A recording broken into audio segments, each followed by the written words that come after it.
अस्सलाम वालेकुम। सीरिया 10 में खुशामदीद। मैं हूँ फातिमा नासिर और इस खूबसूरत सुबह का आगाज़ एक साथ करते हैं। उम्मीद करती हूँ कि आप लोग सब खैरियत से हैं, अपना बहुत बहुत ख्याल रख रहे हैं। ऑफ कोर्स कोशिश कर रहे हैं कि जितना भी हो सके काइंडनेस के साथ पेश आएँ। कई दफ़ा हमें नहीं पता होता बट हमारे एक्शंस, हमारे अल्फाज, हमारा बिहेवियर दूसरे लोगों को बहुत तरह से इम्पैक्ट करता है। जहाँ पर हम पॉजिटिविटी की बात करते हैं, दुनिया को बेहतर करने की बात करते हैं, अगर हम अपने आप को चेंज नहीं कर सकते, अपने आप को बेहतर नहीं कर सकते, तो एक्चुअली में हमें किसी और से भी कोई एक्सपेक्टेशन नहीं रखनी चाहिए। ये मत सोचें कि दूसरे क्या कर रहे हैं, ये भी मत सोचें कि आपके लिए दूसरे क्या कर रहे हैं। अगर आप किसी के लिए कुछ अच्छा कर सकते हैं तो बगैर सोचे उसको लाजमी तौर पर करें और एक्सपेक्ट मत करें कि किसी और ने अगर अच्छा किया तब ही आप अच्छा करेंगे। सोचें अगर हम सब अपने बिहेवियर को बेहतर करने की कोशिश करें तो हम दुनिया में कितना बेहतर तरीके से इनपुट कर सकते हैं। इनफैक्ट अपनी सराउंडिंग्स में, अपने एनवायरनमेंट में कितनी भी चीज़ों को बेहतर कर सकते हैं। दुनिया तो दूर की बात है, दुनिया तो बाद में बदलेंगे, पहले अपने आप को तो बदलने की कोशिश करें। इसी पैगाम, इसी मैसेज के साथ और इसी ख्याल और सोच के साथ आज के प्रोग्राम का आगाज़ करते हैं। मैं यहाँ पर ये भी बताती चलूँ कि आपकी हर सेलिब्रेशन में हम शामिल होना चाहते हैं। अगर आप चाहते हैं कि आपकी सेलिब्रेशन की जो भी वीडियो है, जो भी फुटेज है हमारे शो में प्ले की जाए, तो आप 30 सेकंड की वीडियो बनाएं, उस नंबर पर मैसेज करें जो कि आपकी स्क्रीन पर इस वक्त आपको नज़र आ रहा है। आज भी हम सेलिब्रेशन में शामिल होने वाले हैं। मैं यहाँ पे ये भी बताती चलूँ कि हमारी जो पुलिस ऑफिसर्स हैं उनकी कुर्बानियाँ हम हमेशा याद रखते हैं और हमारे लिए इनफैक्ट हमारे शो में भी हम हमेशा कोशिश करते हैं कि उन फैमिलीज़ को बुलाएं। खुदा न खास्ता जहाँ पर अगर किसी भी पुलिस ऑफिसर ने शहादत पाई है अपनी सर्विस के दौरान, तो लाजमी तौर पे उन फैमिलीज़ को अपने शो में इनवाइट करें, उनसे बातचीत करें, उनसे गुफ्तगू करें। और आज मैं यहाँ पे ये बताती चलूँ, मरहूम AS फैसलाबाद पुलिस लियाकत अली की बेटियों हसन हुसैन और बेटों हसन हुसैन और मोहम्मद की सालगिरह है। और मैं एक दफ़ा हमारी पूरी टीम की तरफ से, सिटी 41 की पूरी टीम की तरफ से बहुत बहुत सालगिरह मुबारक कहना चाहती हूँ। और ये भी कहना चाहती हूँ कि आपके वालिद की जो कुर्बानी है, जो सैक्रिफाइस है, उसके लिए हमारे पास कोई, हम कुछ भी कहें वो काफ़ी नहीं होगा। बट हम अल्लाह ताला से दिल से दुआ करते हैं कि उनको जन्नत में बुलंद तरीन दर्जात दें और आपको, आपकी फैमिली को ये हौसला दें कि आप ज़िंदगी में भी आगे बढ़ते रहें और इस कुर्बानी को एज अ प्राइड अपने साथ पूरी ज़िंदगी लेकर चलें। हमारे साथ बहुत ही ख़ास मेहमान आज स्टूडियो में मौजूद होंगे जिनसे बातचीत करेंगे, लेकिन उससे पहले ये छोटी सी वीडियो है, तो पहले ये वीडियो देख लेते हैं।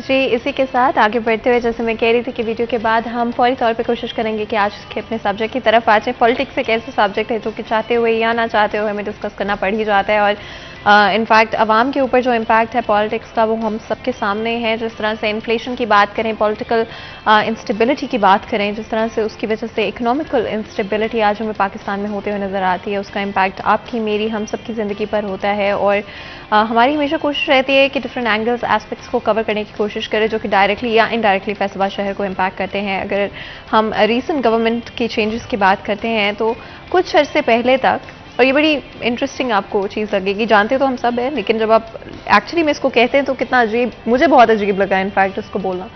जहाँ पर पहले साल के शुरू में PTI की हुकूमत पंजाब में मौजूद थी, फिर अचानक रिजीम चेंज आया और हमें PMLN की गवर्नमेंट पंजाब में नजर, और अब एक दफ़ा फिर से हमें PTI की हुकूमत पंजाब में नज़र आ रही है। डिफरेंट चेहरे, डिफरेंट नेम्स इन कुछ ही महीनों के अंदर, यानी कि जब से साल शुरू हुआ है सिर्फ इसी अरसे के अंदर हमें कितने डिफरेंट फेसेस नज़र आए हैं पंजाब की हुकूमत में।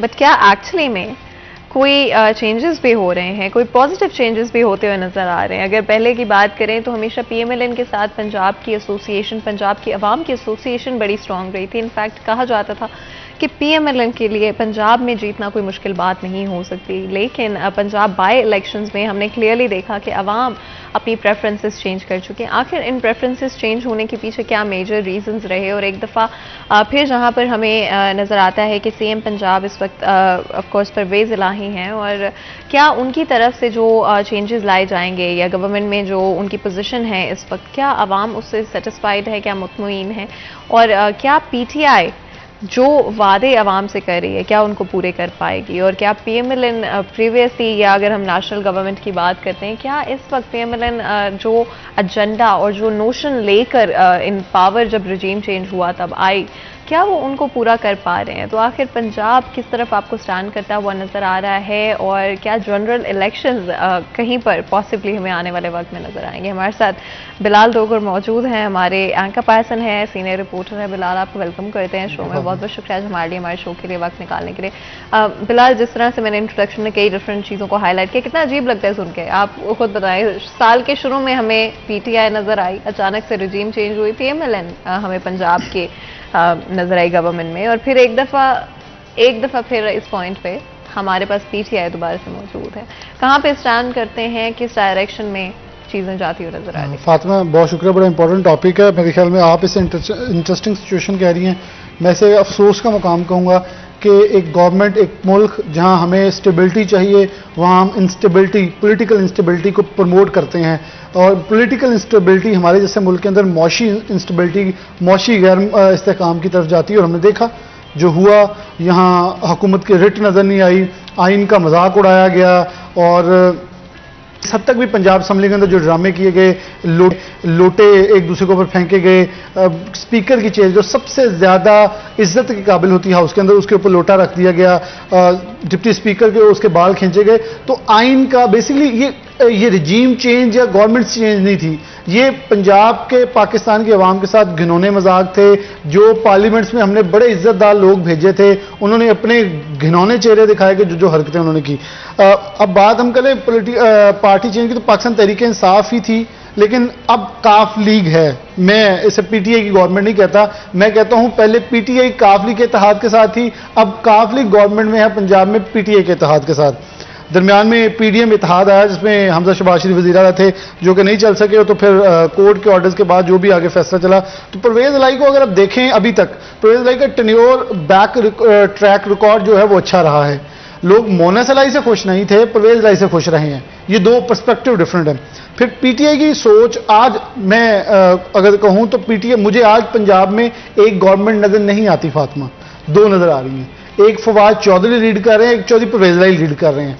अब ये क्यों कर रहे हैं, ये मेरी समझ, हमने असल बेसिकली फैसलाबाद के ऊपर रहना है, तो मैं थोड़ा सा बैकग्राउंड दूंगा अभी एक दो दिन का। जो हाफजाबाद को, पिंडी भटियां को, ये गुजरात की एक नई डिवीजन बना के सामने आई है, गुजरात को डिवीजन बना दिया गया और हाफजाबाद को उसके अंदर डिस्ट्रिक्ट बना दिया गया।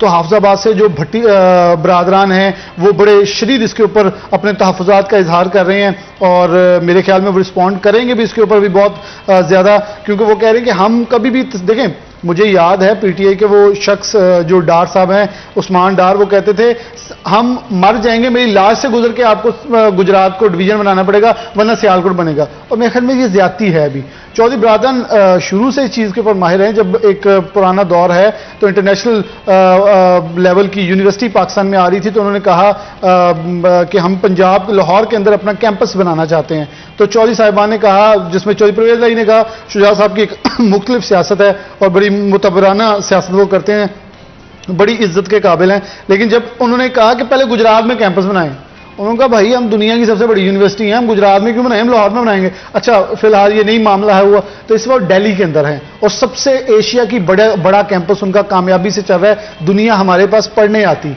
हम ऐसे जब मजाक करते हैं कि शायद ठीक है मैं एक गांव से हूंगा, लेकिन ये नहीं है कि मुझे फैसलाबाद का मेयर या कुछ बना दिया जाए तो मैं अपने गांव की सारी सड़कें बनवा लूं, बल्कि फैसलाबाद का डीसी ऑफिस उठा के या जो मेयर ऑफिस उठा के अपने गांव में ले जाऊं। ये एक बहुत नेगेटिव सोच अप्रोच है। हाँ, आप डेवलपमेंट करवाएं, उस एरिया को भी डेवलप करें, लेकिन ये नहीं कर सकते कि उसे डिवीजन बना के बाकियों को जम कर दें, जिसके ऊपर भी एहतजाज चल रहा है और रिस्पॉन्ड लोग कर रहे हैं, इमरान खान तक लोग पहुंचे हुए हैं। अब ये मैं आपको सिर्फ बताना चाह रहा था कि एक वक्त हमें ये नजर आता है कि फवाद चौधरी कबीना इजलास लीड करते दिखाई दे रहे हैं, सीएम परवेज लाई हैं, कोई बीना इजलास को वो डायरेक्शन दे रहे हैं। अच्छा फिर क्या होता है, फिर परवेज लाई कहते हैं जी ये शहबाज गिल वाले वाक़े पे हम सख्ती से नोटिस लेंगे, हम नहीं हैं। लेकिन दूसरी तरफ वजीर दाखिला हाशिम डोगर पीटीआई की तरफ से वो कहते हैं नहीं जी शहबाज गिल के ऊपर तशद्दुद हुआ है, हम इसके ऊपर जेल हमारे अंडर है, हम, इसलिए मुझे वहां तजाद नजर आता है। लेकिन अभी तक परवेज लाई ने सबसे पहले चौकियों का ऐलान किया कि जितनी भी पेट्रोलिंग पुलिस की चौकियां हैं उनको अपग्रेड करके ठीक किया जाएगा। तो उसी दिन, उनसे कुछ दिन बाद हमने एक प्रोग्राम किया, हमने बताया शहर फैसलाबाद के अंदर 1000 स्कूल के कमरों की शॉर्टेज है और इससे कहीं ज्यादा 5000 से ज्यादा 7000 की शॉर्टेज मौजूद है। एक अच्छी खुशाइन चीज कुछ दिन पहले हमें नजर आई कि फातिमा के स्कूल्स के लिए नौकरियों का ऐलान, जो एजुकेटर्स है उनकी नौकरियों का ऐलान कर दिया गया। लेकिन सवाल ये खड़ा होता है, एजुकेटर्स आ जाएंगे, अच्छी चीज है, हम अप्रिशिएट करें, पढ़ाना कहें दरख्तों के नीचे बैठ के फिर। और सेकंड चीज जो सबसे इंपॉर्टेंट है, एजुकेशन डिपार्टमेंट में ताल अभी तक आपको आपके इल्म में होगा 6वीं 7वीं और 8वीं की किताबें ही नहीं है। ये जो आगे प्रमोट हो गए हैं बच्चे वो बगैर किताबों के पढ़ रहे हैं और सेशन शुरू हो चुका है। वक्त हमें गवर्नमेंट की प्रायोरिटीज और preferences, to be quite honest, I don't think हमें नजर आ रही है कि किस साइड पे गवर्नमेंट है, एजेंडा क्या है, क्या आवाम के किसी भी तरह से मसाइल को हल करने की कोशिश की जा रही है। And that's really really sad to look at, because किसी भी गवर्नमेंट का पर्पस ये होता है कि आवाम के मसाइल को हल किया जा सके। लेकिन इस वक्त जिस तरह से आपने बात की डिफरेंट पॉलिटिशियंस की आपस में, हमें क्लियरली वाज़े तौर पे नजर आता है कि वो आपस में कोई किसी तरह के बैठना नहीं चाहते, बातचीत नहीं करना चाहते। क्या ये मुमकिन भी है कि पंजाब की गवर्नमेंट अगर पीटीआई है और नेशनल गवर्नमेंट इस वक्त पीएमएलएन है, क्या वो मिलजुल के काम करने का कहीं पर आपको स्कोप नजर आ रहा है? मैं इसके ऊपर इसलिए मुस्कुराऊंगा, और कहका शायद मैं लगा नहीं सकता शो के अंदर बैठा, लेकिन कहका इसलिए लगा भी देना चाहिए कि ये वही हम शहबाज शरीफ हैं जिनके साथ परवेज लाई ने दुआ मांग के फिर नहीं बैठे, फिर इत्तेहाद नहीं हो सका। तो फातिमा जिनके साथ इत्तेहाद नहीं हो सका उनके साथ बैठा कैसे जाएगा?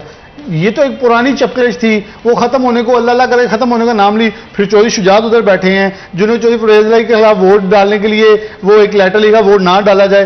तो आपको लगता है ये कहीं बैठ जाएंगे? देखें, अच्छा बड़ी एक आपकी बात के ऊपर एक सबसे अच्छी मजे की चीज है जो आप भी हैरान होंगी, देखने वालों को तो पता है, अवाम महंगाई में पिस रही है, अवाम बिजली के बिलों में पिसी हुई है, अवाम हर तरह से लोड शेडिंग अंदर पिसी है। और गवर्नमेंट को क्या है, पीटीआई कह रही है हम अवाम के लिए सड़कों पे हैं, पीडीएम कह रही है हम नून लीग के लिए, हम अवाम के लिए ऊपर आए हैं।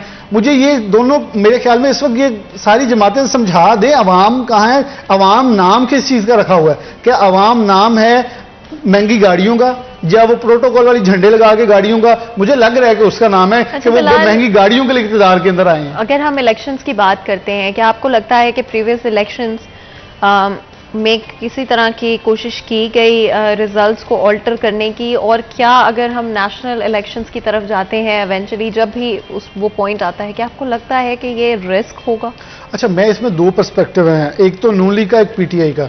मैं नून लीग के पर्सपेक्टिव को नॉट किसी भी बायसनेस के हट के अप्रिशिएट करूंगा कि उन्होंने रिजल्ट कबूल किया and I do really appreciate that. लेकिन आप उससे घंटा पहले देखिए 6 बजे इमरान खान साहब प्रेस कॉन्फ्रेंस करके कह रहे हैं इसमें धांधली होगी, शाम को जीत जाते हैं तो हमने एक्सेप्ट कर लिए। ये सोच खत्म करनी चाहिए। बेशक वो नून लीग के अंदर कोई फर्द वाहिद पेनिट्रेट करे, वो पीपल्स पार्टी के अंदर करे, किसी भी जमात के अंदर, रिजल्ट आ रहे हैं, अभी रिजल्ट अनाउंस होने नहीं शुरू हुआ, आप 6 बजे कह रहे हैं यहां धांधली होगी, और आप जब जीत जाते हैं तो फिर आप वो एक्सेप्ट कर रहे हैं, आप एक्सेप्ट नहीं कर रहे थे पहले। इसका मतलब आप अपने मुंह से कह रहे हैं कि हम जो जीते हैं हम भी गलत जीते हैं। लेकिन फातिमा, हमने उस वक्त भी प्रोग्राम करके मैंने ये कहा था, पीटीआई 5 सीटें हारी है, ये 20 सीट्स पीटीआई के पास थी।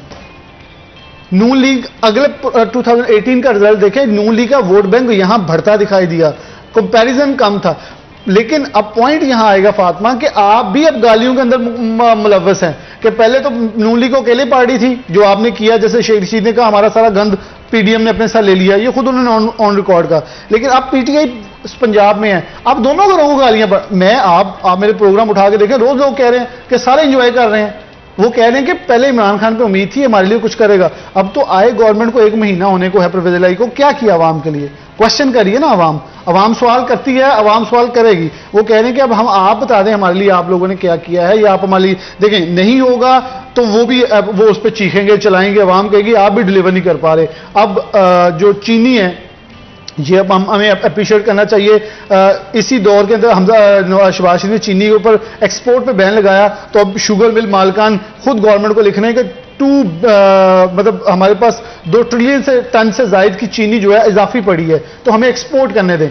और मेरे ख्याल में आगे आने वाले सीजन से पहले अगर हमें इसे एक्सपोर्ट की इजाजत दे देते हैं तो पाकिस्तान को एक बहुत बड़ा ज़र मुबादला मिलेगा। और चीनी के स्टॉक हमारे पास इतने मौजूद हैं कि क्रशिंग शुरू होने से पहले पहले हमारे पास इतने, देखिए नवंबर और दिसंबर में क्रशिंग आ जानी है। नवंबर में गन्ना आना शुरू हो जाता है, दिसंबर में क्रशिंग, वैसे तो अक्टूबर से शुरू होता है, लेकिन चलें दिसंबर में भी क्रशिंग लगाएं तो हमारे पास इतनी चीनी अभी पड़ी है कि हम इजाफी ज़र मुबादला जो हमें इस वक्त ट्रेड डेफिसिट, जब बरामदात में कमी हो रही है, इसको बरामदात के अंदर डालकर अच्छे पैसे ले सकते हैं। क्योंकि अगर ये बरामदात की इजाजत नहीं दी जाती तो एक बड़ा बैकलॉग ये लगता होता है कि जो मिल मालिक है ना, उनके पास पैसे नहीं है, वो फिर अगला गन्ना जब खरीदेंगे तो किसान को फिर कर्जे के अंदर दबा देंगे, आपको दे देते हैं, आपको दे देंगे, आपको दे देंगे, जो एक पहले मसला है। मेरे ख्याल में इसमें पीएम एक अच्छा फैसला कर पाएंगे, क्योंकि करना चाहिए। इस वक्त मुल्क को ज़र मुबादला की बहुत शदीद डॉलर्स की और ज़र मुबादला की जरूरत है। और अगर ये चीनी एक्सपोर्ट होकर उसके बाद फिर से पाबंदी आयद हो जाती है तो पाकिस्तान के पास एक हैंडसम अमाउंट आ जाएगी। लेकिन दूसरी जगह देखें तो दोनों, आपकी बात 100% राइट है, दोनों मिलेंगे कैसे? ये दोनों तजाद चल रहे हैं। मेरे ख्याल में दोनों मिल बैठेंगे तो आवाम को कहीं ना कहीं फायदा होता दिखाई देगा। परवेज लाई डेफिनेटली एक अच्छे रिप्रेजेंटेटिव और अच्छी प्रेजेंटेशन के साथ अच्छी चीजें डिलीवर कर पाते हैं, लेकिन दूसरी तरफ शहबाज शरीफ भी इस चीज के माहिर हैं। अगर तो मिल बैठ के काम करेंगे, लेकिन देखिए मिल बैठेंगे कैसे? उधर से उनको कॉन्टिन्यूसली नहीं इमरान खान इजाजत देंगे कि वो नून लीग के साथ या पीडीएम के साथ किसी भी नहज के ऊपर जाके बैठ के डायलॉग करे। आप देखें बलूचिस्तान के अंदर, आप देखें इधर हमारे साउदर्न साइड से आगे जाके कितना नुकसान हो गया, सैलाब ने हर चीज तबाह कर दी है, बर्बाद कर दी है। और आप यकीनन तौर पर अभी तक ये सोच रहे हैं कि हमने करना क्या है, हम इसके साथ हाथ मिला लें। अवाम का नहीं सोच रहा है इस वक्त कोई भी। मैंने आपको सॉरी टू से, ये सारे प्रोटोकॉल के मजे ले रहे हैं इस वक्त। कोई ना कोई कहीं ना कहीं बैठा हुआ है, सारे मजे ले रहे हैं, अवाम चीख रही है। अब देखें पावर लूम्स वाले एहतजाज करें, आपको पिछले 3 दिन से ऐसा लग रहा है पूरा फैसलाबाद तहरीर स्क्वायर बना हुआ है, हर तरफ एहतजाज ही हो रहे हैं, कुछ नहीं। खवातीन, मुझे वो हमारी रिपोर्टर मरियम नूर का है, वो खातून रो रही थी कि मेरे पास, मैं बेवा हूं, मेरे पास देने को पैसे नहीं, मैं कहां से कमा के लाके 10,000 का बिल दे दूं। अच्छा, कुछ चीजें जो कि जब ब्रेक से वापस आएंगे मैं बिलाल आपसे जरूर पूछूंगी। आपका इनपुट हमेशा बड़ा इंटरेस्टिंग रहता है, बड़ा अनबायस्ड होता है, इसलिए यहाँ पर पहले ब्रेक ले लेते हैं। कहीं में जाएगा हमारे साथ ब्रेक।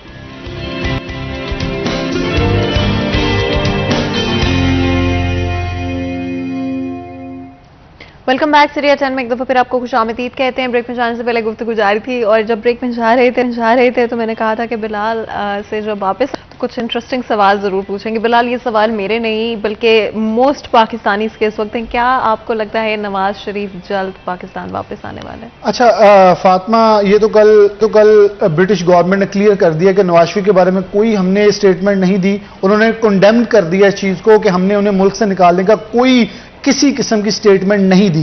ये मेरे ख्याल क्लियर हो जाना चाहिए। जो सोशल मीडिया पर एक इबहाम फैलाया जाता है बड़ी जल्दी से, क्योंकि पीटीआई इसमें एक ताकतवर है, ये हम इसे इग्नोर नहीं कर सकते कि पीटीआई के पास ट्विटर पे एक अच्छी फॉलोइंग है और बयानियां बनाने में कामयाब होते हैं। आई एम लिटरली शॉक्ड कि नून लीग ताहाल अभी तक डिफेंसिव पोजीशन में है। पीटीआई अटैक पर अटैक कर रही है, अटैक पर अटैक कर रही है। इवन इलेक्शन कमीशन वाले फैसले के बाद नून लीग अटैकिंग पोजीशन में थी और डिफेंसिव में पीटीआई थी, लेकिन फिर भी अटैक नहीं कर सकी और फिर से पीटीआई आई अटैक। मतलब मुझे बड़ा अच्छे किसी प्रोग्राम में वो एक कमेंट चल रहा था कि आप करेंगे क्या।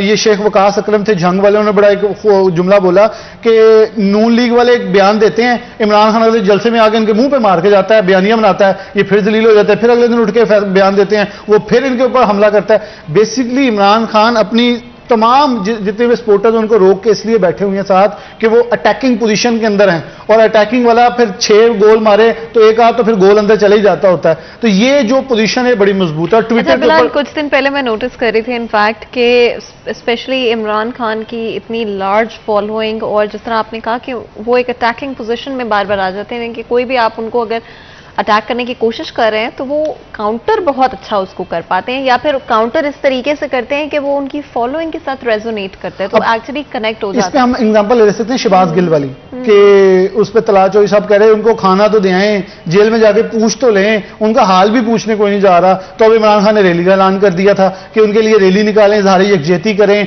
आप पहुंचे, इमरान खान खुद मिलेंगे, क्योंकि एक सोच क्रिएट हो गई थी कि पीटीआई ने शहबाज गिल को अकेले छोड़ दिया। लेकिन फातिमा ये देखें, गद्दारी के मामले पर आप नहीं स्टैंड करेगा कोई भी। बिलाल, क्योंकि शहबाज गिल साहब का जो केस है आई थिंक वो थोड़ा मेरे ख्याल में थोड़ा सेंसिटिव मैटर है, इसलिए मैं चाह रही हूँ कि अगर हम ना उसको टच नहीं, हम करें। छेड़ेंगे नहीं, मैं इस पर क्लियर इसलिए कर रहा हूँ, गद्दारी का मामला है। लेकिन Bilal at the same time I think different perspective और डिफरेंट ओपिनियंस है, यहाँ पर ह्यूमैनिटी का मैटर भी आ जाता है जो कि आई थिंक बहुत इंपॉर्टेंट होना। अच्छा लेकिन बिलाल मेरा आपसे एक और सवाल है, आपकी बात से एग्री करता हूं, मैं उस चीज को कंडेम करता हूं जो बंदा ये कह रहा था रंदा फेर देंगे, आपकी कब्रों पे प्रेस कॉन्फ्रेंस करेंगे, तो देखें हमें भी किसी भी जमात से, किसी भी मां कारकुन को ये जुमले नहीं बोलने चाहिए। लेकिन हम किसी भी तरह से हमें इंसानियत भी नहीं भूलनी चाहिए। आई थिंक हमारी जो आपके कॉन्फ्लिक्ट्स हो, जो आपके डिफरेंस इन ओपिनियन हो, वो एक तरफ स्टैंड करते हैं। मैं एग्री करती हूँ कि कुछ जगहों पे वो चीज गलत हो जाती, लेकिन इंसानियत सबसे पहले होनी चाहिए और हम सबके दिलों में, हम सबके दिलों में एक दूसरे के लिए नरमी भी होनी चाहिए। क्या हम किसी पोजीशन में किसी और को अगर नहीं चाहेंगे, मुझे नहीं लगता कि हम किसी एक शख्स को जो कि खुदा ना खास्ता किसी व्हाटएवर रीजंस, और उन्होंने अपनी गलती तस्लीम भी की है, लेकिन फिर भी मुझे नहीं लगता कि मैं इसी बात को आगे चल रहा हूं। मैं कह रहा हूं, मैं उस दिन आप कह रहे अभी कंडेम करें, मैं शहबाज गिल से हटकर मैं उस दिन भी कंडेम कर रहा था जिस दिन राना सनाउल्लाह की एक आंख के अंदर से ब्लीडिंग हो गई थी, उनकी नजर खराब होने वाली थी, उनको जेल के अंदर एक ऐसे केस में रखा गया जिसका बाद में वजूद नहीं निकला। अच्छा बिलाल, मुझे ये जरूर बताएगा, करंटली हम जो सूरत हाल देखते हैं इन्फ्लेशन को लेके, महंगाई को लेके, उस पर क्या आपको लग रहा है कि हमारी जिस तरह से हम डिफरेंट इश्यूज की ऑलरेडी हम डिस्कस कर रहे हैं जो कि करंटली स्टैंड करते हैं और जो सबसे ज्यादा इंपॉर्टेंस हासिल कर रहे हैं, क्या उस वक्त में आपको लगता है किसी को फिक्र भी है कि महंगाई किस तरफ जा रही है? इन्फ्लेशन हमें नियरली डबल होती हुई तकरीबन नजर आई है सिर्फ कुछ महीनों के अंदर।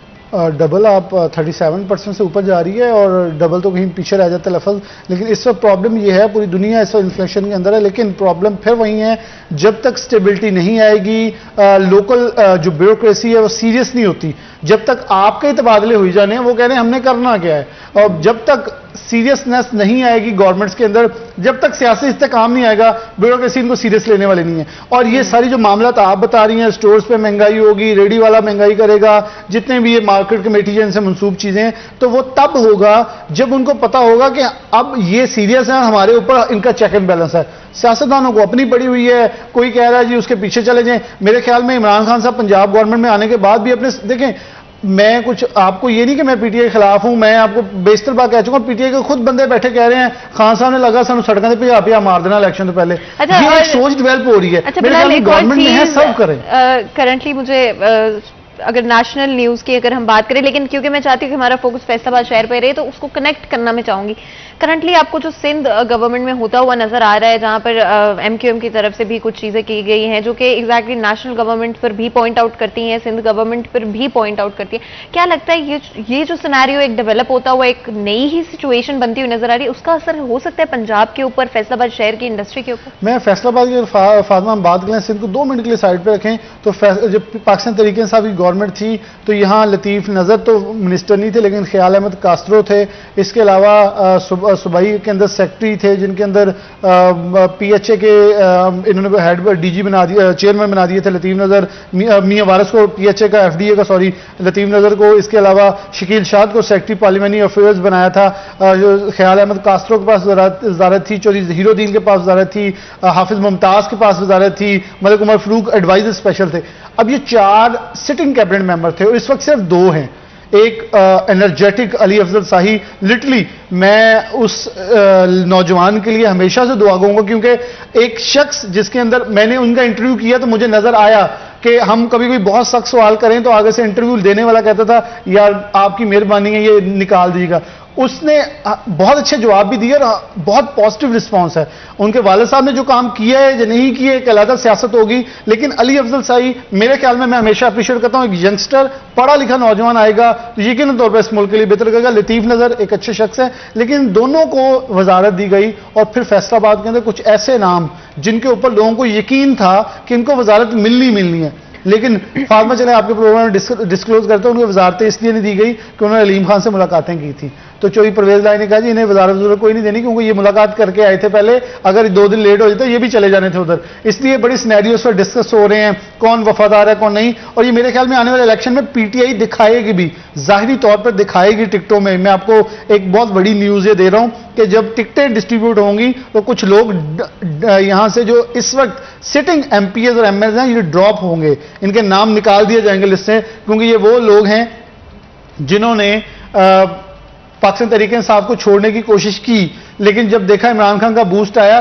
तो साथ ही वफादार बन के आगे, तो नाम उनके पास भी, इमरान खान को भी सब कुछ पता है। ये सबसे फनी बात है आई थिंक बिलाल, जहां पर पहले जो पीटीआई गवर्नमेंट खत्म होती हुई नजर आई तो बहुत सारे खुद पीटीआई की जो क़यादत है उनकी तरफ से कहा भी गया कि हमारी गलती थी कि हमने बहुत सारे ऐसे लोग जो कि डिफरेंट पार्टी से हमारी तरफ जिन्होंने रुख किया जब पीटीआई, बिल्कुल, और उन्होंने आने की कोशिश की। लफ्ज तो कुछ और भी इस्तेमाल किए जाते हैं, लेकिन मैं तो उस तरफ बिल्कुल भी उस तरफ नहीं जाऊंगी, इसलिए क्योंकि आई थिंक हमारा काम है आपके साथ शेयर करना चीज़ों को, और बिल्कुल उसमें नेम गेम और कौन क्या कहता है किसके खिलाफ, वो बिल्कुल भी हम अपने शो में हम कोशिश करते हैं इन चीज़ों से नहीं, ये लफ्ज होने भी चाहिए। देखिए मेरी बात सुने, पूरी दुनिया में सियासत में लोग पार्टियां बदलते हैं, आते हैं जाते हैं, ये लफ्ज ही नहीं सही। हाँ। सियासत है, मेरे ख्याल में फ्लेक्सिबिलिटी ही नाम है सियासत का। मैं इसका अगर तर्जुमा करूं तो खिदमत और के साथ फ्लेक्सिबिलिटी पावर स्ट्रगल एक बड़ा इंपॉर्टेंट हिस्सा है इनफैक्ट पॉलिटिकल सिनेरियोज का, चाहे पूरी दुनिया के अंदर हम देखें या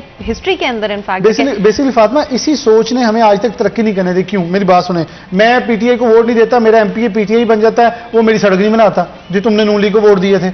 ये जब ये वही सोच है। अगर मैं लेकिन बिलाल, अगर मैं अपने इलाके में पीटीआई के साथ शामिल हो जाऊंगा, मुझे लोग कहेंगे लोटा हो गया। अच्छा बिलाल, मुझे एक चीज बताइए, मजे की बात तो ये है कि अगर हम पीएमएलएन का देखें या हम पीटीआई का देखें, इस वक्त तो किसी की भी सड़कें नहीं बनाई जा रही, चाहे वोटर उनका अपना था या किसी और का था।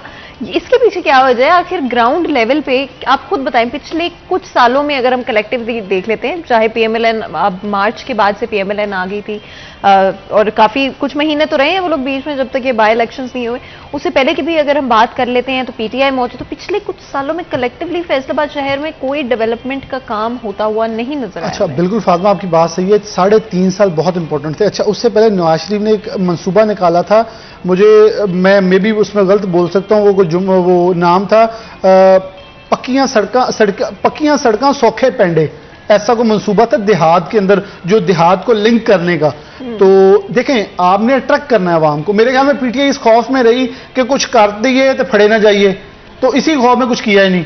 तो नून लीग वाले, मैं आपको वेरी ऑनेस्ट कह रहा हूं, फैसलाबाद के अंदर आप खुद रिकॉर्ड, आपके शो में अगली बार मैं दोबारा आ जाऊंगा, आप रिकॉर्ड मंगवा के देख लें। पीएमएलएन की गवर्नमेंट आई, एक कश्मीर पुल से रोड नीचे जा रही है, वो मंजूर तो पीटीआई नहीं करवाएगी, लेकिन एमपी राना अली अब्बास ने फौरन उसे अच्छी डेवलप करवा के कारपेट करवाई, अपना नाम लगवा लिया। होता है काम जब आपने करना हो। पीटीआई यही सोचती रही कि हमने करना कब है, कब अनाउंस करेंगे। अच्छा, एक और चीज बिलाल जो मुझे नजर आती है और मैं जरूर चाहूंगी कि आप उस पर अपना ओपिनियन शेयर करें, लेकिन ऑफ कोर्स क्योंकि ब्रेक का वक्त है, आखिर लोकल बॉडीज यानी कि जो हमारे हमें नजर आते हैं अपने पॉलिटिशियंस, लोकल पॉलिटिशियंस, उनको मौका ही नहीं दिया गया, ना पंजाब में प्रॉपरली दिया गया और ना ही दूसरे अगर हम प्रोविंसेस में देखते हैं हमें वो नजर आया। तो यहाँ पर पहले ब्रेक ले लेते हैं, जब ब्रेक से वापस आएंगे तो मजीद गुफ्तगू करेंगे। कहीं मत जाएगा, हमारे साथ रहेगा।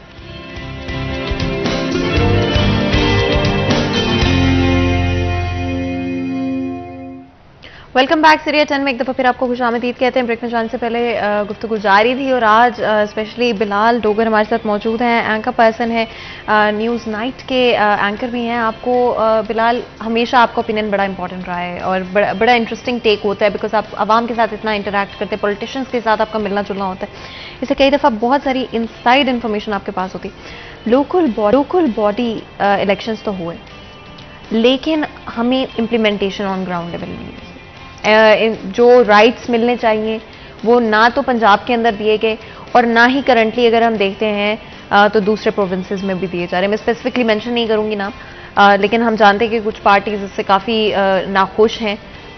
पीडीएम के साथ इस वक्त जो करंट हमारी पीएमएलएन की गवर्नमेंट है उसके साथ बहुत नाखुश हैं कि अभी तक उनको क्यों इख्तियारात नहीं दिए गए। इस पर ज़रूर कॉमेंट। अच्छा फातिमा, पंजाब में तो लोकल बॉडीज़ है ही नहीं। मेरे ख्याल में, मैं इसमें बड़ा क्लियर कहता हूँ, नून लीग भी हमेशा मुखालिफ रही है और पीटीआई ने भी इसमें डट के मुकाबला किया कि इसको तबाह बर्बाद करना है। जब तक लोकल, अच्छा आपके वेरी ऑनेस्टली, जब आमिर आया है इस मुल्क में बल्दियाती सेटअप मजबूत हो गया। आप मुशर्रफ का दौर उठा लें, आप ज़ियाउल हक का दौर दिखा लें, जिस दौर में एक जिसको आप आमरीत कहते हैं, मेरे ख्याल में ज़्यादा हमारे लिए फेवरेबल रहा है। क्यों? उन्होंने अपनी ताकत की मुंतकली नीचे की है और ये मेंबरान असम्बली जो हैं, इनके लिए ये जो लोटे का लफ्ज़ है ना, मैं इसको थोड़ी तशरीह कर दूं, ये नहीं हुआ करता था। क्यों? एमपी एमएनए की कदर कोई नहीं थी। वो जाते थे, लेजिस्लेशन करते थे। अब उनके डेरों पे रौनकें, उनके डेरों पे आते हैं चढ़ावे। मैं एक जरा सादे अल्फाज में या थोड़े खुले अल्फाज में कहता हूं, तो वो चाहते हैं ये चढ़ते रहें, क्योंकि अगर वो नाज़म बन जाएंगे, चेयरमैन बन जाएंगे, तो इख्तियार डिवाइड हो जाएंगे। बेसिकली लोकल बॉडीज के, जैसे मैं आप बरतानिया रही हैं, जो एक बारो होती है, बारो का जो मेयर होता है, he is representative of queen. वहां अगर मेयर भी लंदन का आ जाएगा, वहां अगर एमपी भी आ जाएगा, इवन आपको बताता हूं वहां प्राइम मिनिस्टर भी आ जाएगा, वो उससे छोटा है। मेयर ज्यादा बड़ा है, जब तक कोई नहीं आएगी अपनी सीट नहीं छोड़ सकता और उससे छोटा नहीं हो सकता तब तक। ये है ताकत मेयर की या एक उसके चेयरमैन की। पुलिस उसके अंडर है, एफडब्ल्यूएमसी उसके अंडर है, वासा उसके अंडर है, वहां की तमाम जितनी भी लिंकेजेस हैं वो उसके अंडर है। अच्छा फिलहाल मैं क्योंकि आवाम के लिए थोड़ा सा क्लैरिफिकेशन करवाना चाहती हूँ इस कॉन्सेप्ट के ऊपर। जब हम बात करते हैं नेशनल गवर्नमेंट की और नेशनल, चाहे वो हम यूके की बात करें, चाहे हम वो ब्रिटेन की, पाकिस्तान की बात करें, उनकी रिस्पॉन्सिबिलिटीज ही मुख्तलिफ होती है। आई थिंक ये चीज हम नहीं समझ पाते। हम जिस तरह से अगर हम देखते हैं जी, अच्छा पीएमएलएन गवर्नमेंट, सिटिंग गवर्नमेंट में बैठी, हाँ फंडिंग उनसे जरूर होती है, बजट वो जरूर अलॉट करते हैं डिफरेंट चीजों के लिए, डिफरेंट कामों के लिए, लेकिन at the end of the ये लोकल रिप्रेजेंटेटिव्स की रिस्पॉन्सिबिलिटीज होती हैं, जो कि गली मोहल्ले के काम होते हैं। इसलिए कहा जाता है ना, गली मोहल्ले की जो पॉलिटिक्स है वो सबसे ज्यादा इंपॉर्टेंट है। आपने खुद ही वो जुमला बोल दिया अपने सवाल के अंदर, एक जवाब देगी है बड़े मजे का, कि आप कह गई हैं कि फंडिंग होती है। ये फंडिंग ही लोकल इकट्ठी होती है। आप वासा का बिल देती हैं, आप पीएचए का बिल देती हैं, आप बिल दे रही हैं अपनी सड़क का, ये लोकल टैक्स ऊपर जा रहे हैं। ये लोकल बॉडीज का टैक्स ही अलग पड़ा हुआ है हमारा, जो ये खा खा के, क्योंकि एमएनए एमपी क्यों नहीं आबाद होने देते? अगर वो लग जाएंगे तो फिर बजट वो कहां से लगाएंगे? उनके पंजाब असेंबली के पास बजट नहीं है। बेसिकली डेवलपमेंट का बजट सारा लोकल गवर्नमेंट का होता है।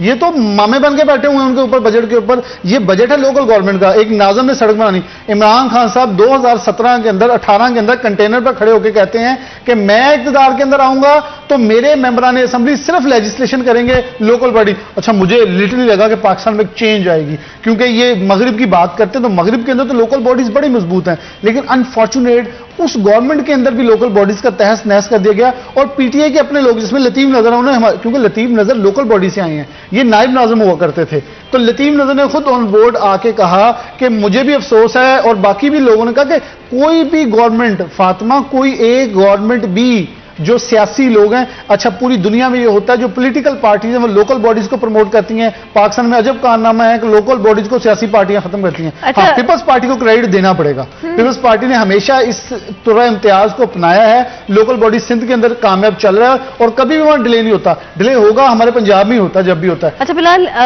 मिफ्ता इस्माइल साहब की तरफ से, इनफैक्ट अभी कुछ अर्से पहले पीएमएलएन की तरफ से खुद कहा गया कि भाई हमसे तो मैनेज नहीं हो पा रहे फाइनेंसेस, और इसलिए नवाज शरीफ साहब को पाकिस्तान जल्द से जल्द बुलाने की बातचीत की जा रही है। और बार बार इनफैक्ट ये कहा जा रहा है कि हमसे नहीं संभाली जा रही सिचुएशन। कुछ अर्सा पहले मीटिंग भी हुई, recently, quite recently actually meeting भी हुई, जिसके अंदर उन सब ने मिलकर बातचीत की इस हवाले से। क्या अपडेट्स हैं? क्या सच में नवाज शरीफ साहब वापस आ रहे हैं पाकिस्तान? और क्या आपकी ओपिनियन में मिफ्ता इस्माइल साहब से जो एक्सपेक्टेशंस थी हमारी एज द फाइनेंस मिनिस्टर, जिस तरह से बातें की जा रही थी, भाई जो पीटीआई गवर्नमेंट ने काम खराब कर दिए वो आके दुरुस्त करेंगे, क्या अभी तक कोई एक भी पॉलिसी ऐसी आई है जो कि अवाम की बेहतरी के लिए रही हो? अच्छा फातिमा, मैंने दोनों, इमरान खान से भी मुलाकात हुई है पर्सनल, नवाज शरीफ से भी।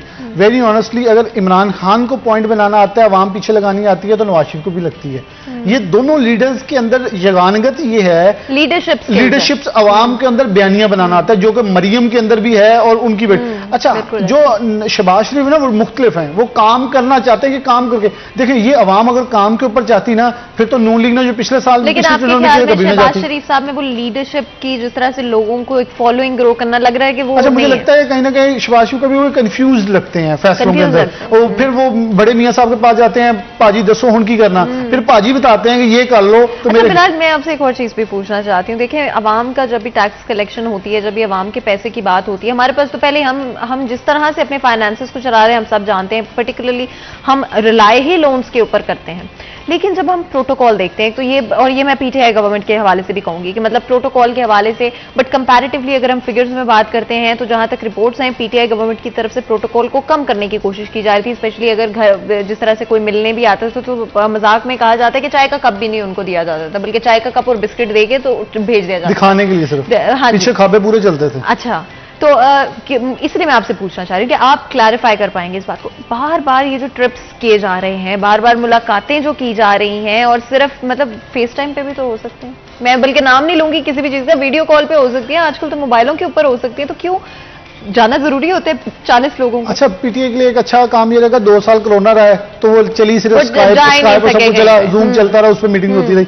लेकिन मैं कहता हूं ये खाना खोने से रोके ना, ये आप खाने से रोकते हैं मुल्क खा जाते हैं, अगर खाने देते हैं सब कुछ, जो चीज को आप तंग करेंगे ना वो उतनी ब्लास्ट होना शुरू हो जाएगी। आप कहेंगे प्रोटोकॉल का जारी रहने? देखिए नहीं, प्रोटोकॉल जारी ना करें, खत्म ना करें, थोड़ा कर लो। जब आप खत्म की बात करते हैं ना, वो किसी और तरह से कुछ और खाना शुरू कर देते हैं, आप डेस्परेट हो जाते हैं। अब मतलब देखें, मेरी बात सुने, मैं आपको एक नाम नहीं लूंगा, एक एमए ने फैसलाबाद से थे पीटीआई के, मैंने कहा हाँ जी सुनाएं, इमरान खान कुछ दे रहा है, तो उन्होंने अपने मुंह से कहा, उनका डोगर साहब की गल कर दो, इमरान खान कहता गड्डी भी अपनी इस्तेमाल करी, दफ्तर भी अपना, ते ये तो चंगा मैं अगली एमएनए भी नहीं बनना। ये हमारी सोच है। हम प्रोटोकॉल देखें, यही लोग फातिमा जो जिनसे पहले वोट मांगने गए हैं, पहले वो ठीक हैं, लेकिन जब वोट मांगने के बाद प्रोटोकॉल के साथ जाना है, अब जी खतरा है। या आपको बात बताओ कि ये जहन में बात आती है कि जब वोट मांगने गए हैं तो वो लोग बहुत पुरअमन हैं, उनसे आपको खतरा नहीं है, मिनिस्टर बनने के बाद खतरा है उनसे। आपने ये नहीं बताया कि क्या जूम कॉल पे बात करना या ये ऑप्शन नहीं होना चाहिए, बल्कि एप्लीकेशंस का, मैं क्योंकि बिल्कुल भी नाम नहीं लेना चाह रही हूँ, हमारा किसी एप्लीकेशन वालों के साथ जो है कोई लेना देना नहीं है, कोई भी आप इस्तेमाल करें। फेस टू फेस तरला अच्छा किया जाता है, लेकिन जूम पे वो नहीं, आप अपनी बात को समझा पाते। लेकिन अगर हम हमारे मुल्क की बात करते हैं बिलाल, इस तरह के हालात हैं, मैं आपको वही कह रहा हूँ, कभी भी पैसे मांगने के लिए आपको फिजिकली सामने बताना पड़ता है कि बहुत। मैं तो उनकी बात करी ना, आपस में जो की जा रही है, तो वहां भी यही चल रहा होता है। जो आपने पहले बात की ना, हम लोन्स के ऊपर चल रहे हैं, तो किसी से लोन लेने जाना है तो उसने कहना एक तो मुझे पैसे मांग रहे हैं, ऊपर से मुझे कॉल कर लिया, सामने तो आके थोड़े से बताएं ना। देखिए कभी कभी मैं बताता हूँ फातिमा, वेरी अगर ये हमने थोड़ा सा मजाक के अंदर मैंने कहा, लेकिन मतलब पैसे लेने के लिए भी पैसे लगाने पड़ते हैं नहीं। अगर मैं आपको बताऊं ना सीरियस पॉइंट के ऊपर, तो आपको फॉर एग्जाम्पल सऊदी अरब से आपने कुछ लेना है, तो उनके शहजादे को आप ऑनलाइन प्रेजेंटेशन ही भेजेंगे। क्या ये एक्सपोर्ट इंपोर्ट का ऑर्डर नहीं है? आपको कुछ सामने बैठ के प्रेजेंटेशन देनी पड़ती है, दैट यू हैव समथिंग, आपको बॉडी लैंग्वेज बतानी पड़ती है, दैट वी आर डेडिकेटेड। अच्छा, मेरा इशारा वैसे इस तरफ था कि जो एडवाइस ली जा रही है ना बार बार, मतलब पॉलिसीज के हवाले से, वो तो बात हो सकती है फोन पे कि वो भी नहीं। IMF से सब कुछ वैसे ऐसे ही चल रहा है, अब जूम पे चल रहा है, जो ऑर्डर हमें रोज टैक्स आ जाता है। देखिए मेरे ख्याल में जब तक अभी स्टेबिलिटी, लेकिन एक अच्छी चीज है कि इस पर मुल्क के अंदर मौशी स्टेबिलिटी आ रही है, लेकिन वो वेरी सॉरी मुल्क के अंदर जो आम आदमी है वो पिस रहा है। जैसे मिफ्ता साहब वजन डालें लेकिन दांत ना निकाला करें साथ, क्योंकि वो जो आप हंसते हैं ना तो लोग ज्यादा देखें, आप किसी के ऊपर बोझ डाल रहे हैं, फिर आप हंस हंस के कह रहे हैं अभी और बोझ उठाना पड़ेगा, वो लोग ये समझते हैं कि शायद ये हमारा दुश्मन है, बिलाशुबा वो मुल्क नहीं नजर आता। लेकिन देखिए मुझे मिफ्ता साहब का वो बयान याद है कि उन्होंने कहा मैं सियासत छोड़ दूंगा, सियासत तबाह, लेकिन मैं चाहता हूं मुल्क एक स्टेबल हो जाए। तो लोगों के अंदर दर्द दिल भी होता है, सख्त फैसले किए जाते हैं, लेकिन मैं तो दुआ सिर्फ फातिमा के प्रोग्राम की एंडिंग भी आपकी हो रही है, दुआ यही करूंगा, अल्लाह पाक इस मुल्क के ऊपर रहम करे, करम करे, और ये हमेशा इंशाल्लाह आबाद रहेगा, शाद रहेगा, क्योंकि ला इलाहा इल्लल्लाह की बुनियाद पे बना है, और ला इलाहा इल्लल्लाह मोहम्मद रसूलुल्लाह की बुनियाद पे बना हुआ पाकिस्तान ना तो गैर मुस्तहकम होगा ना गिरेगा। लेकिन जो लोग इनके इस मुल्क के साथ ज्यादती जुल्म कर रहे हैं, तो फिर उन्होंने जवाब तो देना है। क्या उन्होंने आखिरत की तरफ नहीं जाना सबने, इसलिए ये ख्याल रख के खाएं। तो मेरे ख्याल में ये गद्दारी का लफ्ज, ये लोटे का लफ्ज, मैं इन सब इस्लाहात के खिलाफ हूं, वो इमरान खान हो, वो नवाज शरीफ हो, वो जरदारी साहब हो, कोई भी हट के इस चीज से। एंड कुछ और चीजें भी हैं बिलाल जो कि काफी वैसे हमारी पॉलिटिक्स में देखने को मिलती हैं, तो उम्मीद यही होगी आगे चलते हुए आप एग्जाम्पल सेट कर रहे हैं हमारे इखलाकियात बिल्कुल नहीं छोड़िए। आपका बहुत बहुत शुक्रिया अदा करते हैं बिलाल, आज आपने हमारा इस डिस्कशन में साथ दिया, हमारी आवाम के लिए न्यूट्रल अनबायस्ड टेक आज के पॉलिटिकल सूरत हाल पर। एक दफा फिर आपको बहुत बहुत शुक्रिया अदा करते हैं। यहाँ पर बिल्कुल छोटा सा ब्रेक लेंगे, कहीं मत जाएगा, हमारे साथ रहिए।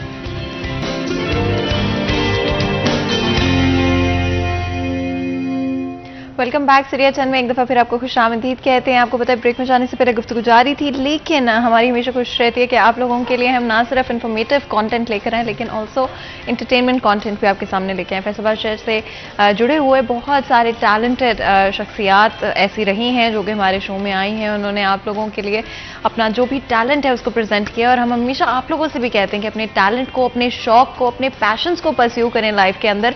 और जहां पर एक तरफ रिस्पॉन्सिबिलिटी से भागने को कोई नहीं कह रहा, लेकिन अगर आप में कोई टैलेंट है, आप में कोई पैशन है, तो उसको परस्यू करें, उसको वक्त दें। और आज भी हमारे साथ एक बहुत ही talented, known and popular personality मौजूद होंगी। म्यूजिक की दुनिया में अगर बात करते हैं, स्पेशली फोक सिंगिंग की दुनिया में अगर बात करते हैं, बहुत बड़ा नाम है, पूरे पाकिस्तान में जाने जाते हैं, और इनफैक्ट पाकिस्तान से बाहर भी जाने जाते हैं। हैं और आज उन्होंने हमें मौका दिया कि हम उनसे ना सिर्फ गुफ्तगू करेंगे उनके पैशन के हवाले से, उनके टैलेंट के हवाले से, म्यूज़िक के हवाले से, और कुछ हम बैकग्राउंड की भी बात करेंगे कि जो हिस्ट्री रही है म्यूज़िक की और फोक सिंगिंग की स्पेशली कितना गहरा ताल्लुक है हमारे सब कॉन्टिनेंट के साथ, हमारी सरजमीन के साथ। और क्योंकि हम बार बार सुनते हैं कि भाई फोक सिंगिंग इवन तो सब कॉन्टिनेंट से जुड़ी हुई है, लेकिन देखें तो पूरी दुनिया में ज़्यादा बल्कि उसको प्रमोट किया जाता है।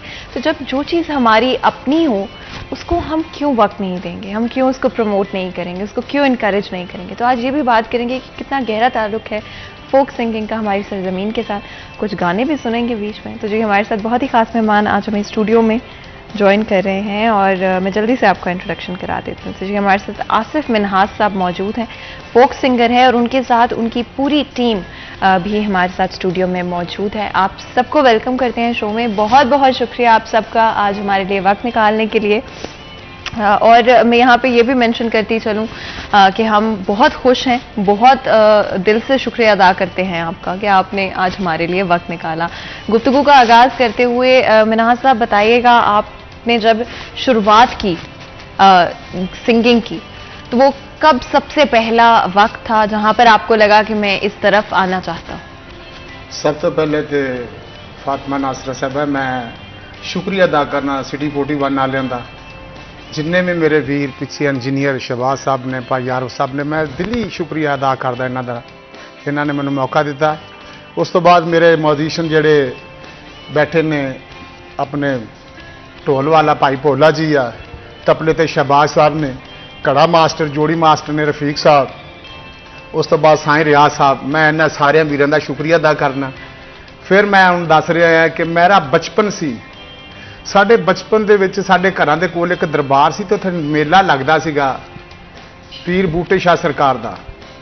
उत्थे नकलां आंदियां हुंदियां सी, वड्डी वड्डी दुनिया आंदी सीगी, जिहदे विच वड्डा नाम जनाब कुरबान नियाजी साहब, तफैल नियाजी साहब, होर भी वड्डे वड्डे आर्टिस्ट जिहड़े आंदे सीगे। ਉਹ मैं बचपन च स्कूले जाना, बस्ता रखना, जाके उत्थे जाके सुनते रहना उन्होंने। घरों मार पैनी कि तुसी अपना टाइम क्यों जाया करते, साडा काम शौक नहीं हैगा। मेरा फिर मेरी लगन सी, क्योंकि जरासीम जो इंसान के अंदर होना मौसीकी दे, वो टिक के नहीं बहता। फिर मेरा स्कूल जाना हो गया, स्कूल दे विच नातां, तकरीरां, तलावत, सदका सोहने नबी दे जोड़ियां दा मैं कदी भी किसी नहीं सी दिता। फिर एक दफ़ा एक टाइम ऐसा आ गया जिहदे विच मैं अगे फस्ट सीगा, उदों मेरा तीसरा नंबर आ गया ਜਦੋਂ मैं छठी स्कूले मुनिया वाले स्कूले पढ़ता सी। उत्थे मैं फुटबाल भी खेडिया, कबड्डी भी खेडिया। ਜਦੋਂ मेरा तीसरा नंबर आया ना नाथ खानी दे विच, ते मेरी नूं अनाउंसमेंट मेरी हुई कि आसिफ मिन्हाज तीसरा नंबर तेरा। मैं अवार्ड ही नहीं वसूलिया, इनाम ही नहीं लिया। मैनूं कहंदे आसिफ मिन्हाज बेटा स्टेज ते आण के दस तूं क्यों नहीं अपना नाम लै रहा। मैं कहा जी मैं तो कभी दूसरा नाम के बारे भी नहीं कभी सोचा, तुसीं मैनूं तीसरा देन डए हो। फिर जदों फिर अगले महीने मुकाबला, साडा महीने बाद मुकाबला हुंदा सी, फिर मैं फस्ट भी लिया, तो जिहड़ा मेरा तीसरा सी मैं वो भी वसूलिया। फिर हाँ जी, मेरा ये बचपन का शौक है जी, तो अच्छी अच्छी दुनिया नूं सुनिया आ।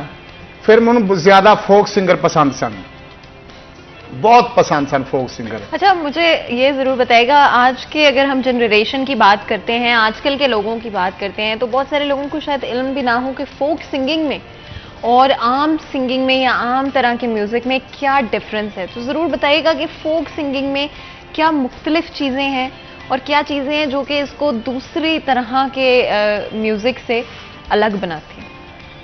फोक सिंगिंग दे विच ये है जी कि पता लगता जवान का कि जवान खलोता। हुण साडे ढोल वाले भाई भोला जी खलोते ने, पता लगता ने कि जवान खलोता आ। उस तो बाद इस वेले फोक सिंगां दे विचों जनाब साईं कासम, अपना साईं कासम भी बहुत अच्छे सिंगर ने, फिर साईं रियाज साहब ने, अमदाद सैन नमाना जट साहब ने, बड़े अच्छे सिंगर ने। इस वेले फोक कोई नवे लड़के फोक दे विच नहीं आ रहा है। अच्छा, उन्होंने यही नहीं पता कि मिर्जा कौन सी, साहबा कौन सी, सस्सी कौन सी, पूर्ण भगत कौन सी, ये उन्होंने नहीं पता हैगा। ते वो ज्यादा ना अजकल पेंटा शर्टा पा के इंज मम्मी डैडी करते फिरते ने। ये ਜਿਹੜੇ फोक सिंगर ने उन्होंने कल्चर ਨੂੰ हाले तक ताज़ा रखा है। हाँ जी, तो मैं हुण ਜਿਹੜੇ गीत तो मेरा ज़्यादा नाम पॉपुलर है, जितों मैंने बहुत सारे अवार्ड मिले ने, गल्लां असीं बाद च भी करांगे।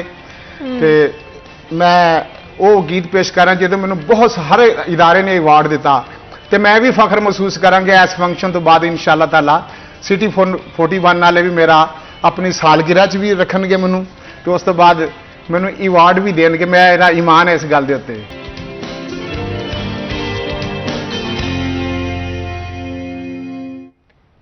वेलकम बैक सिटी एट 10 में एक दफा फिर आपको खुश आमदीद कहते हैं। ब्रेक में जाने से पहले आपको पता है आज हम फोक सिंगिंग के हवाले से बात कर रहे हैं। जब भी म्यूजिक की बात करते हैं जो एहसास आपको कोई भी गाना महसूस कराता है मुझे लगता है वो बहुत इंपॉर्टेंट है। स्पेशली फोक म्यूजिक की बात करते हैं तो हमारे सब कॉन्टिनेंट की बहुत बड़ी और इन डेप्थ हिस्ट्री है जो कि फोक म्यूजिक के साथ जुड़ी हुई है। आज पूरी दुनिया के अंदर फोक म्यूजिक को सुना जाता है, लोग अपने गानों के अंदर इसको ऐड करते हैं, लेकिन ये भूल जाते हैं कि एक्चुअली में ये हमारे सब कॉन्टिनेंट के साथ बहुत गहरे तरीके से जुड़ा हुआ है और जो एक रिच हिस्ट्री है, जो एक कल्चरल ट्रेडिशनल हिस्ट्री है पाकिस्तान की, उसके साथ बहुत डीपली फोक म्यूजिक का ताल्लुक है।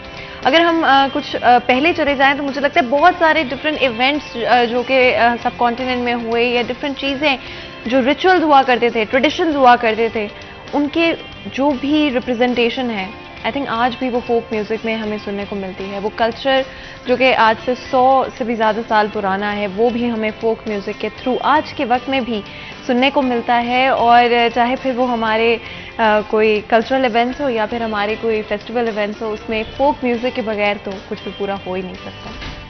अच्छा, फोक म्यूज़िक आई थिंक जब हम अपनी हिस्ट्री की बात करते हैं या अपनी कल्चरल और ट्रेडिशंस की बात करते हैं, अगर काफ़ी पिछले चले जाएं 100-200 साल पहले अगर हम चले जाते हैं, क्या तब भी फोक म्यूज़िक सब कॉन्टिनेंट में मौजूद था? और तब से लेके अब तक क्या चीज़ें आपके ख्याल में, आपके नॉलेज में आपने देखी हैं कि तब्दील हुई हैं, बदली हैं आज फोक म्यूज़िक में और जो पहले हुआ करता था? फातिमा जी उदों हुंदा ही फोक सी, उदों हुंदा ही कल्चर सी। ਇਹ ਤੇ ਹੁਣ ਬਰੀਕੀਆਂ ਪਾਲਿਸ਼ ਕਰ ਕਰਕੇ ਨਾ ਗਾਇਕੀ ਨੂੰ ਇਹਨਾਂ ਨੇ ਕੋਈ ਥੋੜਾ ਜਿਹਾ ਕੋਈ ਐ ਨੂੰ ਲੈ ਗਿਆ, ਕੋਈ ਐ ਨੂੰ ਲੈ ਗਿਆ, ਕੋਈ ਐ ਨੂੰ ਲੈ ਗਿਆ। ਅਸਲ 'ਚ ਉਹ ਜਵਾਨਾਂ ਨੂੰ ਜੋਸ਼ ਆਂਦਾ ਸੀ ਉਸ ਗੀਤ ਦੇ ਵਿੱਚ। ਜਦੋਂ ਅਸੀਂ ਮੇਲੇ ਮੰਡੀਆਂ 'ਚ ਸਾਡੇ ਠੇਠਰ ਲੱਗਦੇ ਸਨ ਨਾ, ਇੱਕ ਲੜਕੀ ਸਾਡੇ ਮੁਕਾਬਲੇ ਤੇ ਖਿਲਾਰ ਦੇਣੀ ਤੇ ਇੱਕ ਲੜਕਾ ਖਿਲਾਰ ਦੇਣਾ। ਮੈਂ ਖਲੋ ਜਾਣਾ ਜਾਂ ਮੇਰੇ ਨਾਲ ਲੜਕੀ ਖਲੋ ਜਾਣੀ। ਉੱਥੇ ਢੋਲੇ ਮਾਈਆ ਜਦੋਂ ਗਾਣੇ ਨਾ ਤੇ ਫਿਰ ਅੱਗੇ ਆਵਾਮ ਨੇ ਮਜ਼ੇ ਲੈਣੇ ਆ, ਸਾਫੇ ਸਿੱਟਣੇ, ਹਾਲਾ ਲਾਲਾ ਕਰਨੀ, ਪੈਸੇ ਦੇਣੇ ਸਾਨੂੰ। ਉਹ ਟਿਕਟ ਲੈ ਕੇ ਬੈਠੇ ਹੁੰਦੇ ਸਨ ਥੀਏਟਰਾਂ ਦੇ ਵਿੱਚ। ਅੱਜ ਕੱਲ੍ਹ ਤੇ ਕੁਝ ਮੁਲਕੀ ਮਾਹੌਲ ਕੁਝ ਖਰਾਬ ਹੋਏ ਨੇ, ਉਹਦੀ ਵਜ੍ਹਾ ਦੇ ਨਾਲ ਮੇਲੇ ਮੰਡੀਆਂ ਤੇ ਪਾਬੰਦੀਆਂ ਲੱਗੀਆਂ ਆ। ਉਹਦੇ ਵਿੱਚ ਇੰਨਾ ਕੁ ਮਜ਼ਾ ਆਉਂਦਾ ਸੀ ਸੁਣਨ ਵਾਲੇ ਨੂੰ ਤੇ ਜਿਹੜਾ ਗਾਉਣ ਵਾਲਾ ਸੀ ਉਹਨੂੰ ਬਹੁਤ ਜ਼ਿਆਦਾ ਮਜ਼ਾ ਆਉਂਦਾ ਸੀਗਾ। ਉਹਦੇ ਵਿੱਚ ਫਿਰ ਸੋਹਣੀ ਮਹੀਵਾਲ, ਹੀਰ ਰਾਂਝਾ, ਪੂਰਨ ਭਗਤ, ਸੱਸੀ, ਮਾਈਆ, ਬੋਲੀਆਂ, ਢੋਲੀਆਂ ਜੋ ਵੀ ਸਾਰਾ ਨਾ ਉਹਦੇ ਵਿੱਚ ਜਦੋਂ ਆਉਂਦਾ ਸੀ ਨਾ, ਫਿਰ 8-8 ਦਿਨ ਲੋਕਾਂ ਨੇ ਆਣ ਕੇ ਗੱਲਾਂ ਕਰਨੀਆਂ। ਵਿੱਚੇ ਮੈਂ ਵੀ मैं अपने तो सीनियर ਨੂੰ ਸੁਣ ਕੇ ਆਉਣਾ ਤੇ ਮੈਂ ਵੀ ਗਾਣਾ ਵੀ ਮਜ਼ਾ ਆ ਗਿਆ ਰਾਤੀ ਜੀ। ਬਹੁਤ ਮਜ਼ਾ ਆਇਆ। ਹਾਜੀ ਆਲਮ ਲੋਹਾਰ ਨੂੰ ਸੁਣਿਆ ਜੀ, ਆਰਫ ਸਾਹਿਬ ਨੂੰ ਸੁਣਿਆ ਜੀ, ਬਹੁਤ ਅੱਛੇ ਆਰਟਿਸਟ ਨੂੰ ਜਦੋਂ ਥੀਏਟਰਾਂ 'ਚ ਸੁਣਨਾ ਨਾ, ਰੇਸ਼ਮਾ ਨੂੰ ਸੁਣਨਾ, ਸਾਈਂ ਅਖਤਰ ਸਾਹਿਬ ਨੂੰ ਸੁਣਨਾ, ਸਾਈਂ ਮੁਸ਼ਤਾਕ ਸਾਹਿਬ ਨੂੰ ਸੁਣਨਾ ਤੇ 8-8 ਦਿਨ ਘਰ ਆਣ ਕੇ ਗੱਲਾਂ ਦੋਸਤਾਂ ਦੇ ਨਾਲ ਕਰਨੀਆਂ। ਤੇ ਜਦੋਂ ਮੈਂ ਵੀ ਕਦੀ ਸੋਚਦਾ ਹੁੰਦਾ ਸੀ ਕਿ ਕਦੀ ਮੈਂ ਵੀ ਸਟੇਜ ਤੇ ਜਾ ਕੇ ਇਹ ਲੜਕੀਆਂ ਦੇ ਨਾਲ ਇੰਝ ਗਾਵਾਂਗਾ। ਫਿਰ ਮਾਲਕ ਨੇ ਮਾਹੌਲ ਹੀ ਇੰਝ ਦਾ ਬਣਾ ਦਿੱਤਾ ਕਿ ਮੈਂ ਉਹਨਾਂ ਹੀ ਡਰਾਮਾ ਆਰਟਿਸਟ ਸੀ, ਉਹਨਾਂ ਮੈਂ ਗੁਲੂਕਾਰ ਸੀ। ਜਦੋਂ ਫਿਰ ਮੈਂ ਗੁਲੂਕਾਰੀ ਦੇ ਫਿਰ ਲੜਕੀਆਂ ਨੇ ਫਿਰ ਮੇਰੇ ਤਰਲੇ ਪਾਉਣੇ, ਮਨਾ ਸਾਹਿਬ ਸਟੇਜ ਤੇ ਮੈਨੂੰ ਆਪਣੇ ਨਾਲ ਬੁਲਾਣਾ। मैं कहना नहीं, जिन्हों की मैं उंगली फड़ के टुरिया मैं उन्होंने इजाजत तो बगैर मैं नहीं ये काम करना। क्या बात है, क्या बात है। सिटी 41 के लिए भी आपने बीच में ऐड कर दी 2 लाइंस और ये मौके की नजाकत नाल ही जेन बनया सी, कहते उस वेले कह दिता जी। क्या बात है। मुझे यही सबसे अच्छी चीज लगती है कि जब भी आप म्यूजिक स्पेशली आप लोगों को जब हम सुनते हैं तो इतना फ्रेश लगता है, इतना मजे का लगता है। और जिस तरह से आप मोहब्बत करते हैं सिटी 41 से, उसी तरह से सिटी 41 हमारी पूरी टीम आप लोगों से भी उतनी ही मोहब्बत करती है। बहुत ही टैलेंटेड टीम है आप सब लोग। और जिस तरह से आप लोगों की कोऑर्डिनेशन है, कोऑर्डिनेट किस तरह से करते हैं आपस में। मैंने देखा कि आपने उनको बिल्कुल लाइटली इशारा किया और म्यूजिक वहां से जो है वो स्विच होता रहा। आप जिस तरह से उसको करते हैं, किस तरह से कोऑर्डिनेट करते हैं आपस में? ਉਹਨਾਂ ਦੇ ਨਾਲ ਇਹ ਜੀ ਕਿ ਸਾਡਾ ਇੱਕ ਦੂਜੇ ਨਾਲ ਕਾਫੀ ਸਾਂਝ ਹੈਗਾ, ਬਹੁਤ ਅਰਸੇ ਤੋਂ ਸਾਂਝ ਹੈਗਾ। ਸਾਈਂ ਰਿਆਜ਼ ਸਾਹਿਬ ਮਾਸ਼ਾਅੱਲਾ ਇੰਟਰਨੈਸ਼ਨਲ ਆਦਮੀ ਜਿਹੜੇ ਨੇ ਵਾਜੇ ਤੇ ਇਹ ਕਲਚਰ ਜਿਹੜਾ ਨਾ ਇਹਨਾਂ ਦੇ ਉਸਤਾਦਾਂ ਨੇ ਕੱਢਿਆ ਆ। ਤਫੈਲ ਨਿਆਜ਼ੀ ਸਾਹਿਬ, ਕੁਰਬਾਨ ਨਿਆਜ਼ੀ ਸਾਹਿਬ ਦੇ ਸ਼ਾਗਿਰਦ ਨੇ। ਉਸ ਤੋਂ ਬਾਅਦ ਜਿਹੜੇ ਸਾਡੇ ਘੜੇ ਵਾਲੇ ਨੇ ਨਾ, ਇਹ ਘੜੇ ਵਾਲੇ ਨੇ, ਜੋੜੀ ਵਾਲੇ ਵੀ ਨੇ। ਇਹਨਾਂ ਦੇ ਵੀ ਉਸਤਾਦ ਜਿਹੜੇ ਹਾਜੀ ਆਲਮ ਲੋਹਾਰ ਸਾਹਿਬ ਦੇ ਨਾਲ ਹੁੰਦੇ ਸਨ। ਜਿਹੜੇ ਸਾਡੇ ਤਬਲਾ ਮਾਸਟਰ ਨੇ ਸ਼ਾਹ ਸਾਹਿਬ ਮਾਸ਼ਾਅੱਲਾ ਬਹੁਤ ਅੱਛੇ ਸਿੰਗਰ ਵੀ ਨੇ, ਉਹਨਾਂ ਹੀ ਵਾਜਾ ਮਾਸਟਰ ਨੇ।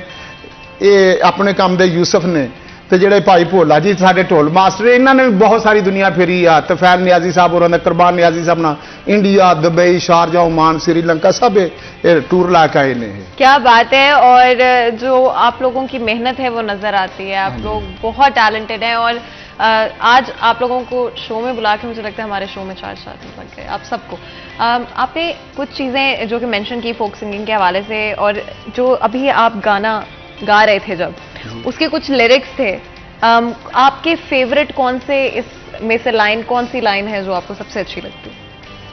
मैं ਜਿਹੜਾ ਸਿਟੀ ਬੰਦਾ ਗਾਇਆ ਮੌਕੇ ਤੇ ਬਣਿਆ ਤੇ ਮੈਂ ਇਹਨਾਂ ਨੂੰ ਦਾਦ ਦਿੰਦਾ ਆ, ਕਿਉਂਕਿ ਜਿਹੜੇ ਸਾਡੇ ਇੰਜੀਨੀਅਰ ਪਿੱਛੇ ਬੈਠੇ ਨੇ, ਜਿੱਦਾਂ ਮੇਰੇ ਪਰ ਨੇ ਨਾ, ਇੰਜ ਪੂਰੇ ਚੈਨਲ ਦੇ ਪਰ ਉਹ ਬੈਠੇ ਨੇ ਪਿੱਛੇ। ਇੰਜੀਨੀਅਰ ਸ਼ਬਾਜ਼ ਸਾਹਿਬ ਨੇ ਹੋਏ ਨੇ, ਭਾਈ ਆਰਫ ਸਾਹਿਬ ਹੋਏ ਨੇ, ਬਲਕਿ ਮੈਂ ਜਿੰਨਾ ਵੀ ਅਮਲਾ ਨਾ ਸਿਟੀ 41 ਦਾ, ਮੈਂ ਸਭ ਦਾ ਸ਼ੁਕਰੀਆ ਅਦਾ ਕਰਦਾ ਆ। ਮੈਂ ਜਦੋਂ ਵੀ ਉਹਨਾਂ ਸਭ ਤੋਂ ਪਹਿਲਾਂ ਭਾਈਆਂ ਨੇ ਇੱਧਰ ਆਓ, ਚਾਹੇ ਪਾਣੀ ਹਰ ਚੀਜ਼ ਦੇ ਨਾਲ ਮੈਨੂੰ ਨਾ ਪਿਆਰ ਕਰਦੇ ਨੇ, ਮੁਹੱਬਤ ਕਰਦੇ ਨੇ। ਮੈਂ ਇਨਸ਼ਾ ਤਾਲਾ ਹੁਣ ਬੋਲੀਆਂ ਪੇਸ਼ ਕਰਾਂਗਾ, ਤੇ ਬੋਲੀਆਂ ਸਾਡੇ ਪੰਜਾਬ ਦਾ ਕਲਚਰ ਆ।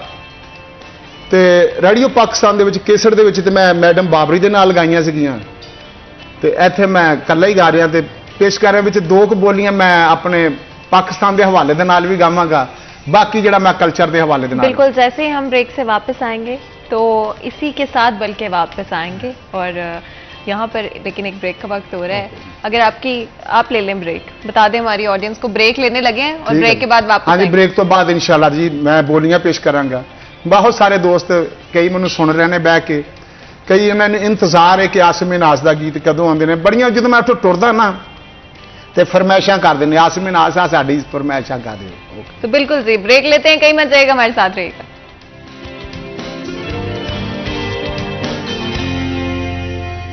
क्या बात है, क्या बात है, बहुत ही खूबसूरत। और हर गाने में मैं देख रही हूँ एक डिफरेंट एहसास, एक डिफरेंट तरह से उसको पेश किया जाता है। आपके अगर आप एडवाइस दें हमारी ऑडियंस को, तो क्या कहेंगे जो लोग सिंगर बनना चाहते हैं, जो फोक सिंगिंग की तरफ आना चाहते हैं, तो रियाज किया करें, किस तरह से इस तरफ आ सकते हैं? सब तो पहले तो जो शौक हो ना बंदे नूं, वो ऑटोमैटिकली अपने को उस्ताद लभ लेंदे ने। उस्ताद ढूंढे हाँ, सब तो पहले उस्ताद मुखलस होके दिलों फिर उस्ताद की खिदमत करे, तो फिर उस्ताद को दुआ लवे, फिर माल के कायनात रंग लाउंदा। ते जे शौकी दे नाल किसी ने स्टेज ते आना, वो भाग नहीं लगते जी।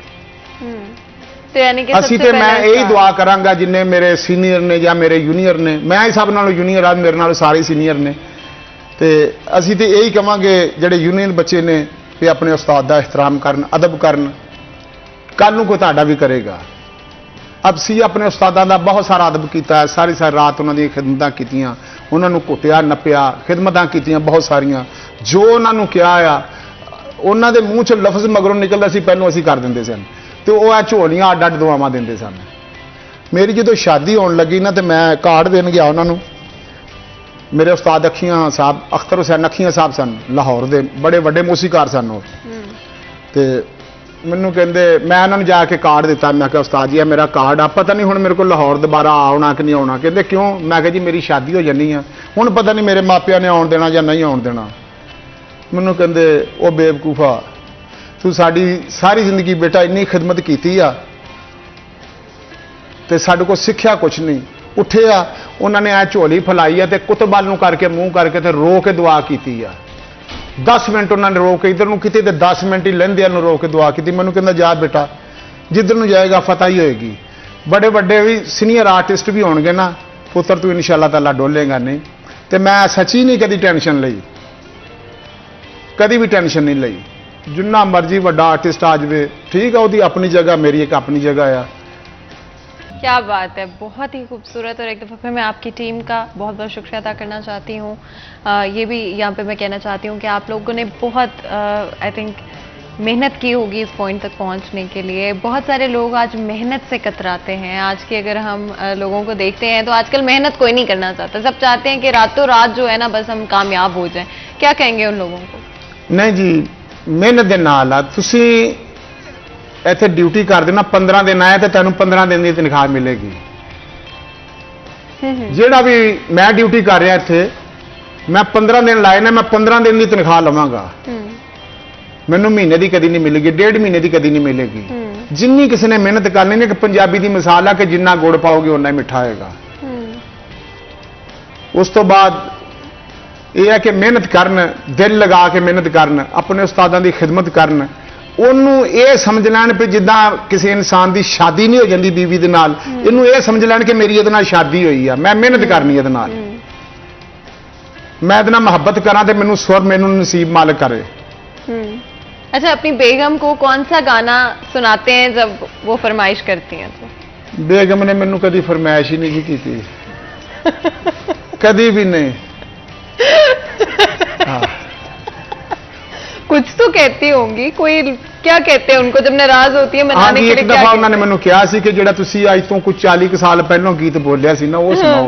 क्या बात है, क्या बात है। बहुत बहुत शुक्रिया आपका आज हमारे लिए, हमारे शो के लिए वक्त निकालने के लिए। एक दफ़ा फिर मैं आपकी पूरी टीम का शुक्रिया अदा करना चाहती हूँ। मैं यहाँ पे ये भी मेंशन कर दूँ कि आसिफ मिन्हास फोक सिंगर और उनकी टीम आज हमारे साथ मौजूद थी। आप लोगों का बहुत बहुत शुक्रिया। यहाँ पर आज के प्रोग्राम का वक्त खत्म होता है, मुझे इजाज़त दें, अपना ख्याल रखें। अल्लाह हाफ़िज़। बहुत मेहरबानी, बहुत शुक्रिया।